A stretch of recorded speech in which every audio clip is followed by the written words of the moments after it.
Welcome, everyone. Today we are tackling a topic that comes up on almost every single ICU and medicine floor rotation: sodium bicarbonate. Our goal is to separate the myths from the facts for hospital adult practice and look at what the new evidence from 2025 and 2026 really shows. Before we dive in, please note the medical disclaimer at the bottom of the screen. This content is for educational and informational purposes only.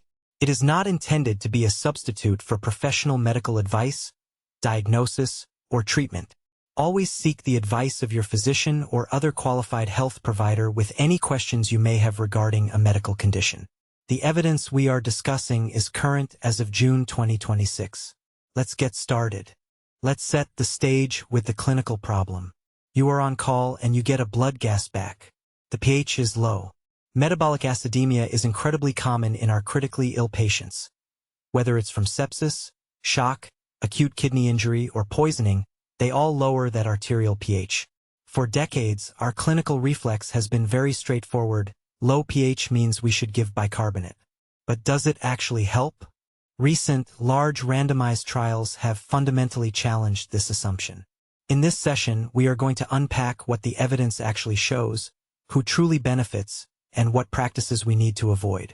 Understanding this will help you make much better, evidence-informed decisions at the bedside. To understand the trials, we first need to review the physiology. What does bicarbonate actually do? It is an alkalinizing agent. It buffers hydrogen ions, raises the serum bicarbonate concentration, and thereby raises the arterial pH. The intravenous formulation we use, 8.4%, provides 1 milliequivalent of sodium and 1 milliequivalent of bicarbonate per milliliter. And yes, it raises the pH within minutes to hours. But here is the key teaching point I want you to remember. Correcting a number on the blood gas is not the same thing as improving a patient's physiology, their hemodynamics, or their survival. This fundamental gap explains exactly why the recent trials have been so disappointing. Let's look at the first major piece of new evidence: the BIHCA-ICU-2 trial, published in the Journal of the American Medical Association in 2025. This open-label trial looked at 640 critically ill patients with a pH of 7.20 or less and moderate to severe acute kidney injury. They were randomized to receive intravenous bicarbonate to target a pH of 7.30 or higher versus standard care. What did they find? For 90-day mortality, there was no benefit. 62.1% versus 61.7%. However, they did see a significant reduction in kidney replacement therapy by day 28, 35% in the bicarbonate group versus 50% in controls. But here is the caveat. This was an open-label trial. The clinicians knew who got the bicarbonate. Because bicarbonate artificially raises the pH, it can defer the clinician's decision to start dialysis without actually protecting the kidney itself. That brings us to the SODa-BIC trial, published in the New England Journal of Medicine in June 2026. This is a massive step forward because it was the first large, adequately powered double-blind, placebo-controlled trial. They enrolled 500 patients across 55 intensive care units. These were patients with a pH less than 7.30 who were on vasopressors for shock. They received a 5-hour bicarbonate infusion or a placebo. The results? Major adverse kidney events at 30 days showed no difference. Renal replacement therapy was 16.8% versus 20.9%. Numerically lower, but not statistically significant. An in-hospital death by day 30 showed no difference. Crucially, SODa-BIC enrolled a less severe population than the BIHCA-ICU trials. So, the absent benefit could reflect the rigorous blinded design, or the milder acidosis, or both. Either way, this is strong evidence against using bicarbonate reflexively in shock. What about cardiac arrest? In June 2026, the BIHCA trial was published in the Journal of the American Medical Association. This was a double-blind, placebo-controlled trial of 779 patients with in-hospital cardiac arrest in Denmark. They gave up to 100 millimoles of bicarbonate versus placebo, with a very fast median time to drug of just 8 minutes. The results were clear. No difference in return of spontaneous circulation, no significant difference in 30-day survival, and no significant difference in favorable neurologic outcome. But look at the adverse effects. Alkalosis was 35% versus 20%, and hypernatremia was 42% versus 29%. Bicarbonate is not a standard resuscitation drug for cardiac arrest, and it is not harmless. Now, survival and neurologic outcome both numerically favored bicarbonate, but the trial wasn't powered for those endpoints and neither reached significance. So this is a signal to watch, not a reason to give it. When we pool all this together, as a May 2026 meta-analysis in critical care medicine did with 4 randomized controlled trials and over 1,000 patients, we see the broader picture. Mortality reduction remains inconclusive. The reduction in kidney replacement therapy appears significant. But look at the critical caveat on the right.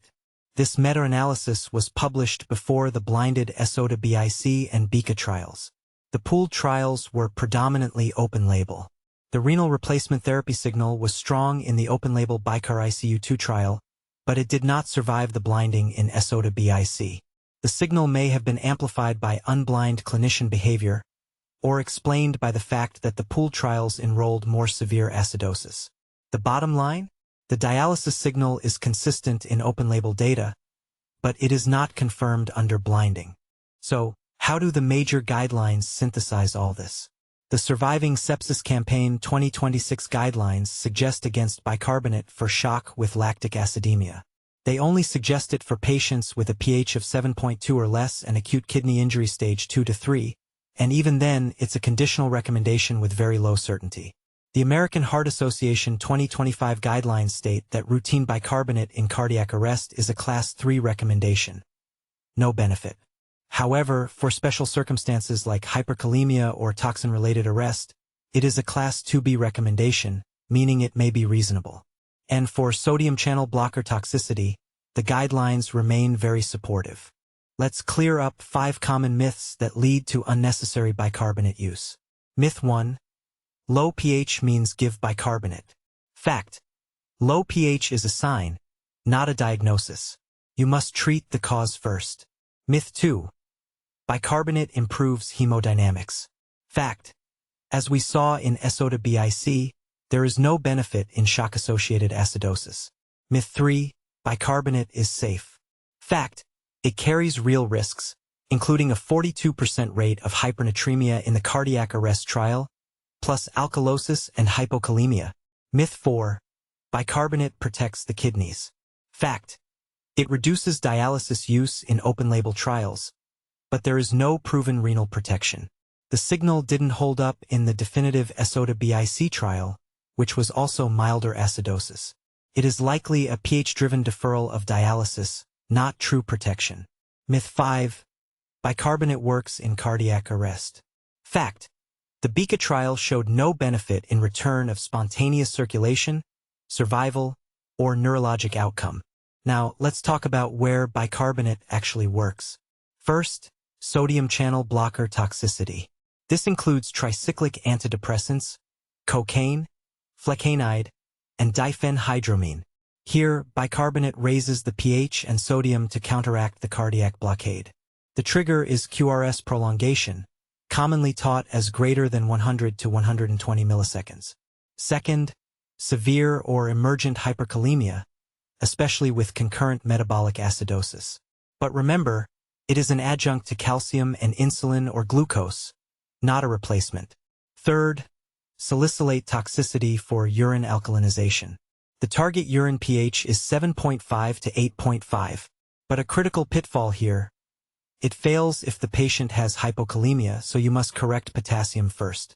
Finally, severe acidemia with acute kidney injury, specifically a pH of 7.2 or less with AKI stage 2 to 3. This is a conditional, adjunctive consideration, not a primary therapy. I want to emphasize that bicarbonate is not harmless. The labeled adverse effects include hypernatremia and metabolic alkalosis. But you also need to anticipate hypokalemia, because alkalosis shifts potassium into the cells. It also lowers ionized calcium, which can lead to tetany or arrhythmias. Bicarbonate generates carbon dioxide. If the patient cannot increase their ventilation to clear that CO2, their intracellular acidosis will paradoxically worsen. You also have to watch out for volume overload and severe tissue necrosis if the IV extravasates. For safe administration, use central lines when possible. Monitor potassium and ionized calcium every 2 to 4 hours. Define your target pH. And a critical bedside safety point. FDA labels specifically name norepinephrine and dobutamine as incompatible with bicarbonate. It inactivates catecholamine vasopressors and precipitates with calcium. Always flush your lines. When should you absolutely not use it? The FDA-labeled contraindications for the injectable form are narrow.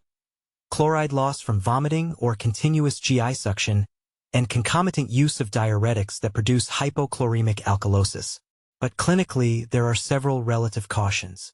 Do not use it if the patient already has metabolic or respiratory alkalosis. Be very careful in patients with hypocalcemia, volume overload, decompensated heart failure, severe hypernatremia, or chronic kidney disease. And reserve intravenous bicarbonate for documented severe acidosis or emergent hyperkalemia. Do not use it just to make the numbers on the blood gas look prettier. Let's put this into a step-by-step clinical decision framework. Step 1. Identify the cause. If it's sepsis or shock, treat the perfusion. If it's acute kidney injury, consider dialysis. If it's a toxin, bicarbonate is your core therapy. If it's diabetic ketoacidosis, insulin and fluids are primary. Bicarbonate is rarely indicated, mostly reserved for a pH of 6.9 to 7.0. Step 2. Assess the severity. pH below 7.1 is severe. Is acute kidney injury present? Is ventilation adequate? Step 3 is your scenario-based decision. Severe acidemia with AKI gets conditional consideration. Shock-related acidosis or cardiac arrest. Do not use it routinely. Sodium channel toxicity? Use it as core therapy. Hyperkalemia with acidosis? Use it as an adjunct, but give calcium and insulin or glucose first. And a quick note here. I'm not going to put specific doses on screen. Bicarbonate dosing is intervention and institution-specific, so use your own protocols or consult poison control. What matters here is recognizing when it's justified, not memorizing the exact milliequivalents. For our hospitalists, it is important to distinguish between FDA-labeled use and clinical appropriateness. The injectable formulation is FDA-labeled simply as an alkalinizing agent for severe metabolic acidosis. But the off-label, guideline-supported uses are where we actually practice sodium channel blocker toxicity, severe hyperkalemia, salicylate toxicity, and conditional intensive care unit use for severe acidemia with acute kidney injury. The teaching point here is that approved by the FDA does not mean appropriate for every clinical scenario. Most legitimate intravenous uses are off-label but supported by strong evidence and guidelines. The FDA label is just very narrow. Let's look at a real patient vignette. You have a 68-year-old man in septic shock from pneumonia. His pH is 7.10, bicarbonate 8 milliequivalents per liter, lactate 8 millimoles per liter, and his creatinine has jumped from 1.0 to 2.8. He is intubated and on norepinephrine. The reflex question is, should we give bicarbonate? The reasoning. The cause is septic shock, not a toxin. The severity is high, and he has acute kidney injury. The guidelines offer conditional support here, but the evidence tells us there is no mortality benefit, only a possible reduction in dialysis. The decision? This should be a deliberate choice only after you have optimized his perfusion, antibiotics, and vasopressors. It is not a reflex. Always treat the underlying cause first. To wrap up, here are your key takeaways. 1. There is no mortality benefit in any 2025 or 2026 scenario tested. 2. The dialysis use signal didn't replicate in the definitive trial. Reduced dialysis does not equal proven kidney protection. 3. Severe acidemia with acute kidney injury is the narrowest scenario with conditional support. 4. Sodium channel toxicity and hyperkalemia are clear, supported indications. 5. Bicarbonate is not harmless. Monitor it closely. And 6. Always treat the underlying cause first. The core thesis I want you to walk away with is this: bicarbonate fails when you are just trying to correct a number, like in acidosis, shock, or arrest. Bicarbonate works when you are reversing a specific mechanism, like sodium channel blockade.